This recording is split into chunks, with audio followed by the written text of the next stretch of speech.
সূরা বাকারার 255 নম্বর আয়াতে, মানে আয়াতুল কুরসি, এর মধ্যে 9টা বাক্য আছে, 9টা বাক্য মিলে একটা আয়াত। এই আয়াতে আল্লাহ তাআলা খুব চমৎকার ভঙ্গিমায়, চমৎকার ভাষা শৈলী ব্যবহার করে, খুব উচ্চাঙ্গের আরবি সাহিত্য দিয়ে একটি আয়াত নাজিল করেছেন। এই আয়াতটার নাম হচ্ছে আয়াতুল কুরসি।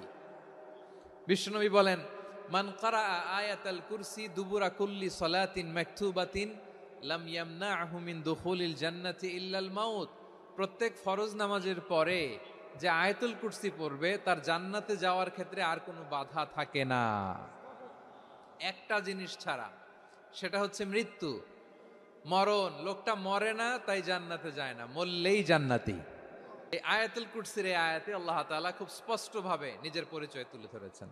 আবার সূরাতুল ইখলাসের ভেতরে আল্লাহ তাআলা খুব চমৎকার ভঙ্গিমায়, খুব চমৎকার ভঙ্গিমায় তিনি নিজের পরিচয় তুলে ধরেছেন।